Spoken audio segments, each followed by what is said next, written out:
चौधरी यही चाहे जनवार को भी चाहे घर। हाँ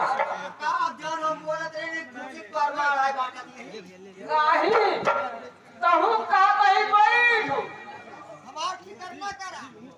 तोहार फैसला कर जान तक के कुकुट के दे दे हम सब तू खा जाए।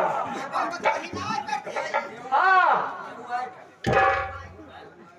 अच्छा है गाँव वाले जब से हम चौधरी भरा ना कि हम लगान पड़ी ना कि हम सबने आजाद है ना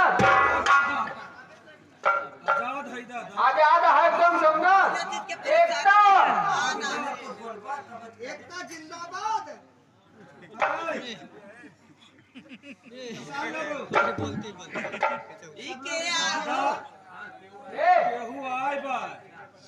ये केहू आए बा यहाँ